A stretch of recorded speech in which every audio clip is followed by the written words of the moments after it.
Salut à tous, c'est Parlons Cash l'hebdo et au milieu de ce marasme, il y a une relative bonne nouvelle, l'annonce par Bruno Le Maire de la suppression du coussin contracyclique. Alors qu'est-ce que c'est? Ce sont des réserves qui sont imposées par les autorités financières aux banques quand elles accordent des crédits. L'objectif étant de faire face à une éventuelle crise qui vient, vous le savez, de nous tomber dessus. Les établissements pourront donc prêter plus facilement aux particuliers et aux entreprises, mais attention, ces mesures restent d'actualité. Les banques ne doivent pas accorder des prêts de plus de 25 ans, ils doivent respecter le taux d'endettement inférieur à 33%.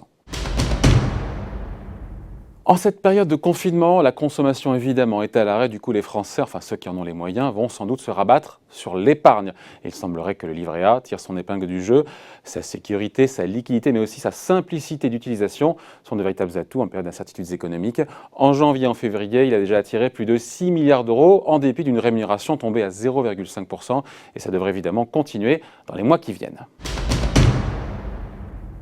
Allez, on termine avec ces sanctions désormais plus sévères si vous ne respectez pas le confinement. Si vous ne suivez pas scrupuleusement les règles entourant les sorties, vous risquez une amende de 135 €, amende qui pourra monter jusqu'à 1 500 € en cas de récidive dans les 15 jours. Et au bout de 4 récidives, vous serez passible de 3 700 € d'amende et de 6 mois de prison.